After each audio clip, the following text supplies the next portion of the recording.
अब बात करेंगे मुंबई की। बारिश का रेड अलर्ट जारी कर दिया गया है। मुंबई में भारी बारिश की चेतावनी जारी की गई है। बारिश के अलर्ट की वजह से लोगों से अपील की जा रही है कि लोग अपने घरों में रहें। मुंबई में बारिश का रिकॉर्ड टूटा। महाराष्ट्र के 4 जिलों में बारिश का रेड अलर्ट जारी कर दिया गया है। तो मुंबई में 16 दिन पहले मॉनसून की एंट्री हो चुकी है और अभी तक जो जानकारी है वो ये कि 75 साल का रिकॉर्ड टूट चुका है। अंडरग्राउंड मेट्रो स्टेशन में पानी भरने से सेवाएं बंद हुई हैं। सड़कें, रेलवे ट्रैक डूब चुके हैं। लोकल ट्रेन रुक गई है। 5 राज्यों में बारिश, बिजली, गर्मी का असर देखने को मिल रहा है। इसमें महाराष्ट्र, बेंगलुरु, केरल, आंध्र और राजस्थान शामिल है। लेकिन महाराष्ट्र की अगर बात करें तो महाराष्ट्र में हालात भयावह हो चुके हैं। तस्वीरों के जरिए आपको नजर आएगा। बीते दिनों हमने आपको ये भी बताया था कि deputy chief minister Eknath Shinde की तरफ से लोगों से अपील की गई कि लोग बहुत ज्यादा सावधानी बरतें। इस वक्त सत्यप्रकाश सोनी हमारे सहयोगी इस वक्त कनेक्टेड है लाइव। सीधे उनका रुख करते हैं। सत्यप्रकाश, क्योंकि महाराष्ट्र से, मुंबई से पहले भी ऐसी तस्वीर सामने आती है जब मॉनसून की वहां पर बारिश होती है और मुंबईकर्स की दिक्कत बढ़ जाती है। इस वक्त वहां पर करंट सिचुएशन क्या कुछ है? मौसम विभाग का आने वाले दिनों के लिए क्या पूर्वानुमान? बिल्कुल प्रिया, देखिए मुंबई में करीब 8:30 बजे तक रेड अलर्ट जारी किया गया है। मौसम विभाग की तरफ से आगाह किया गया है कि बेहद जरूरत हो तो ही आप बाहर निकलें। लेकिन जिस तरह की बारिश जो है मुंबई बीएमसी की पोल खोली है, जाहिर तौर पर हर कोई हैरान है कि महज 1 घंटे की बारिश में जो पूरी तरह से मुंबई पानी पानी हो गई। मुंबई के कई ऐसे इलाके जो पूरी तरह से जलमग्न हो गए। सबसे बड़ी बात है कि विकास का दावा करने वाली जो मुंबई अंडरग्राउंड मेट्रो है, वहां पर जलभराव की स्थिति देखी गई।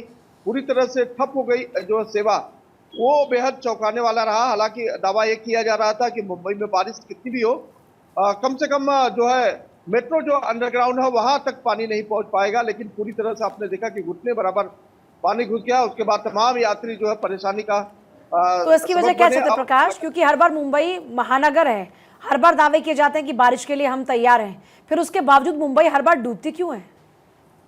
देखिए मुंबई की ग्लोबल स्थिति इस वक्त ऐसी है कि जो विकास के नाम पे जो तमाम काम किए जा रहे हैं वो कहीं कहीं अधूरे अभी भी है। हालांकि बीएमसी को 31 मई तक जो है डेडलाइन दी गई थी, जिसमें अभी 5 दिन बाकी है। लेकिन उसके बावजूद भी देखे पूरा काम जो है सड़कों पर नहीं हुआ है। सड़क पर अभी भी काम सत्यप्रकाश, आज भी रेड अलर्ट जारी किया गया है आईएमडी की तरफ से मुंबई में बारिश को लेकर। बिल्कुल 8:30 बजे तक जो है आईएमडी की तरफ से रेड अलर्ट जारी किया गया है। इसके अलावा ऑरेंज अलर्ट जो है अब जब तक मानसून रहेगा तब तक कहा गया है। लेकिन जिस तरह की स्थिति महाराष्ट्र, मुंबई की बनी हुई है, महाराष्ट्र के कई जिले ऐसे जो पूरी तरह से बाढ़ में तब्दील हो गए हैं, प्रभावित हो गए। जैसे सतारा है। सतारा जो उप मुख्यमंत्री एकनाथ शिंदे का जो पैतृक गांव है, वहां पर जो है बाढ़ की स्थिति है। आपने देखा होगा कि किस तरह से गांव का संपर्क टूट गया। वहां के जो पुराने ब्रिजेस है उसके ऊपर से जो है जलभराव की स्थिति देखी गई। तो कहीं कहीं पूरी तरह से जो है मुंबई और जो आप कह रहे थे सत्यप्रकाश के अंडरग्राउंड मेट्रो में पूरी तरीके से पानी भर गया, वो तस्वीरें भी आ रही हैं। लेकिन सत्यप्रकाश, क्योंकि हाई टाइड का भी अलर्ट जारी हुआ था और मुंबई में हम देखते हैं कि किस तरीके से बड़ी संख्या में जो लोग हैं, चाहे जुहू हो, इसके अलावा अंधेरी हो, ये बीचेस से पहुंचते हैं। वहां पर क्या विशेष प्रबंध? देखिए मुंबई का जो समुद्री इलाका है वहां पर जो है कोस्ट गार्ड तैयार किए जाते हैं और इसके अलावा जब परिस्थितियां बिगड़ती हैं तो एनडीआरएफ की तैनाती की जाती है। लेकिन अभी इस वक्त की ऐसी परिस्थिति नहीं है।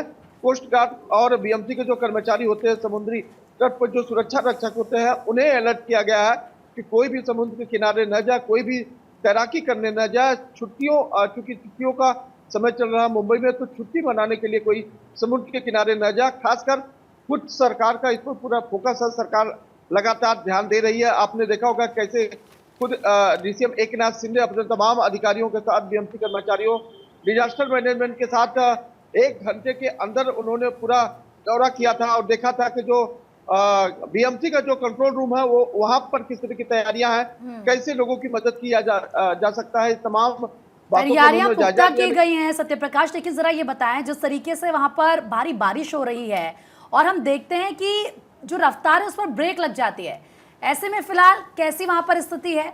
और साथ ही साथ जरा ये बताएं कि क्या किसी तरह के नुकसान की भी खबर सामने आई है?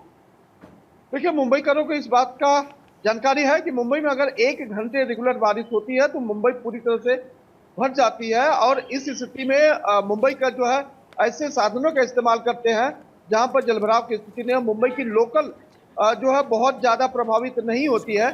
लेकिन कल की बारिश में आपने देखा होगा कि सैन और वो जो निचले इलाके हैं वहां पर जलभराव की स्थिति देखिए। खासकर अगर तैयारियों की बात करें तो सरकार चाहती है कि जलभराव की स्थिति न हो, इसीलिए जहां निचले इलाके हैं, चाहे सैन सर्कल हो या फिर मुंबई का दादर का इलाका हो या फिर मुंबई अंधेरी सबवे है, मलाड सबवे हो, दहीसर सबवे हो, वहां पर जो सरकार ने वाटर पंप लगाए हुए, एक बीएमसी का कर्मचारी हमेशा तैनात रहता है कि वाटर पंप बंद नहीं होना चाहिए। अब ऐसे में निकासी की व्यवस्था उपयुक्त होना चाहिए, जिससे बिल्कुल पानी की निकासी होनी चाहिए, जिससे सड़कों पर पानी ना भरे और लोगों को दिक्कत ना हो। सत्यप्रकाश, आप बने रहिए हमारे साथ, क्योंकि देखिए किस तरीके से महाराष्ट्र में भारी बारिश से जनजीवन अस्त व्यस्त हो चुका है। डिप्टी सीएम एकनाथ शिंदे ने लोगों को सलाह दी है, भारी बारिश के बीच सतर्कता बरतने की सलाह दी गई है। अधिकारियों को राहत कार्य में तेजी के निर्देश दिए गए हैं। सरकार बारीकी से निगरानी कर रही है, एकनाथ शिंदे की तरफ से कहा गया है। सत्यप्रकाश लगातार हमारे साथ बने हुए। सत्यप्रकाश, देखिए डिप्टी सीएम खुद ये कह रहे हैं लोगों को कि घरों में रहिए, बाहर मत निकलिए, क्योंकि जिस तरीके की बारिश हो रही है ये लोगों की मुश्किलें बढ़ा रही है। और साथ ही साथ बताइए क्या उनकी तरफ से कहा गया, किस तरीके से निगरानी सरकार इस पूरे जो भारी बारिश वहां पर हो रही है कर रही है? देखिए पिछले 3 साल से बीएमसी का चुनाव नहीं हुआ है। बीएमसी मतलब कॉर्पोरेटर जो रहते हैं वो ग्राउंड लेवल पर हमेशा अपने आसपास की सुविधा और आसपास की दिक्कतों को जो है निवारण करते रहते हैं। क्योंकि 3 साल से मुंबई में महानगर पालिका का चुनाव नहीं हुआ है, तो लोगों को इस बात का गुस्सा है कि अगर महानगर पालिका का चुनाव होता तो अपने लोकल कॉर्पोरेटर से अपनी शिकायत कर सकते हैं और जो समस्या है उसका निवारण हो सकता है। लेकिन ऐसा नहीं होने से सरकार को आगे आना हो रहा है और सरकार लगातार आगे आकर इन तमाम सुविधाओं का जायजा ले रही है। जैसा कि कल डीसीएम एकनाथ शिंदे ने मुंबई बीएमसी के कंट्रोल रूम का जायजा लिया और इस दौरान उन्होंने देखा कि क्या क्या तैयारियां बीएमसी की तरफ से की गई है। 2 दिन पहले डिजास्टर मैनेजमेंट के साथ जो है सरकार ने बैठक की थी। सरकार ने तमाम बातों का आकलन किया था, तमाम तैयारियों का जायजा लिया था। लेकिन मुंबई में अभी भी कई ऐसे इलाके हैं जहां पर सड़क का काम चल रहा है, वहां खड्डे हैं, वहां जो है पानी निकासी की व्यवस्था नहीं की गई है।